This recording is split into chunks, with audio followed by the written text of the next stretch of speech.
Communication is the complex and dynamic process that plays a crucial role in our daily lives.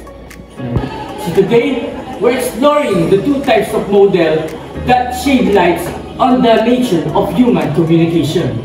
First, the Barnlunds transactional model and the Helical models of communication. Now, let's discuss first the Barnlunds transactional model of communication.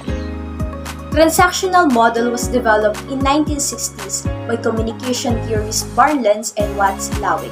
It is a theory that describes communication as a dynamic process where both sender and receiver simultaneously encode information while engaging in feedback loops. This means that giving and receiving message is reciprocal.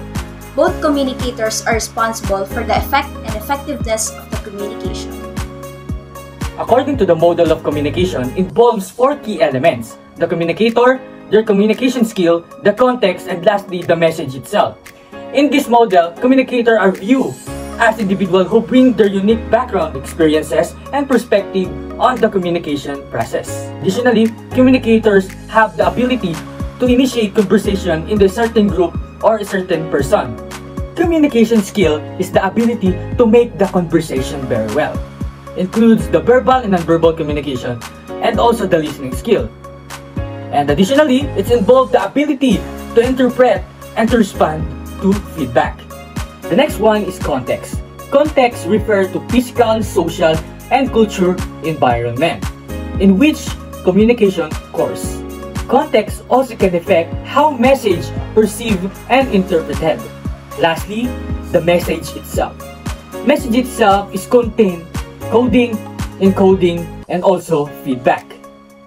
The ability of the dynamic process in message itself is help to capture attention, evoke emotion, and influence action that creating a lasting impact in the individuals and also in the audience.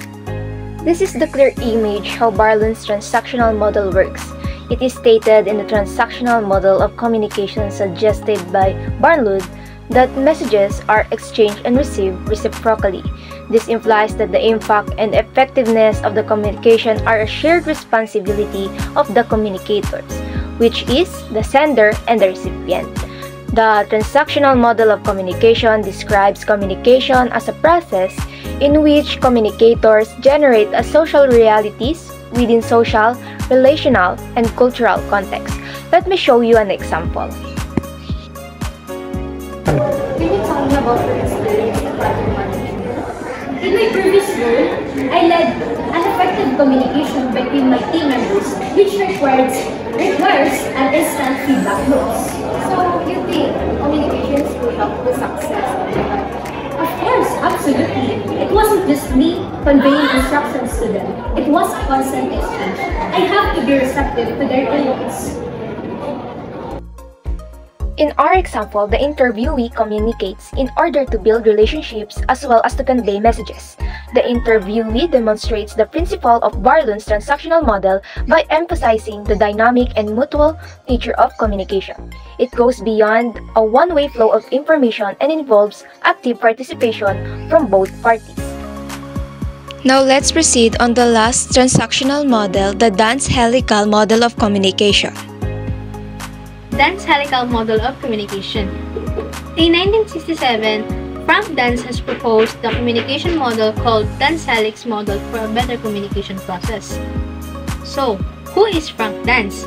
Frank Dance is an American communication professor who was born on November 9, 1929 in Brooklyn, New York, United States. So, the name Helical comes from the word helix, which means an object having three-dimensional shape like a war wound uniformly around a cylinder or cone. Helix is compared with evolution of communication of a human since birth to existence or existing moment. Yeah, and it is also similar to a spring that goes forward and can go back to itself. It can also be resembled to a DNA, which goes spiral like this. Dan's helical model of communication can be continuous, unrepeatable, additive, and accumulative. Dan's helical model of communication. Dan's model emphasized the difficulty of communication. Frank Danz used the form of a helix to describe the communication process. He developed this theory based on a simple helix which gets bigger and bigger as it moves or grows.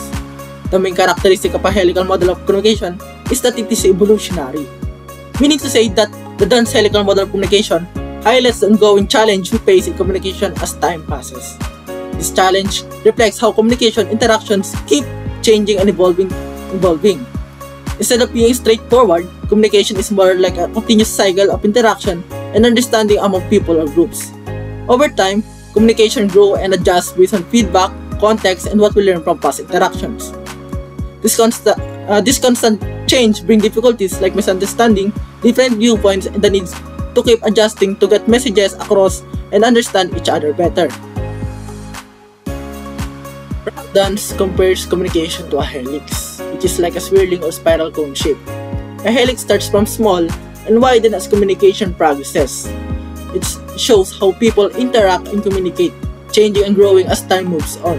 For example, babies communicate by trying to express their needs, and parents respond to comfort them. As time passes, the communication widens and becomes more detailed. This idea highlights that communication is always changing and improving, a continuous process of learning and adapting as people interact and understand each other better.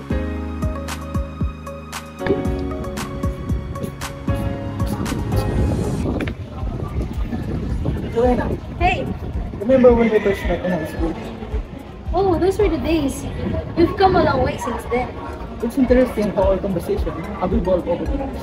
It's like a continuous journey. Totally. Each interactions seems to build upon a deep previous ones, deepening our understanding to each other.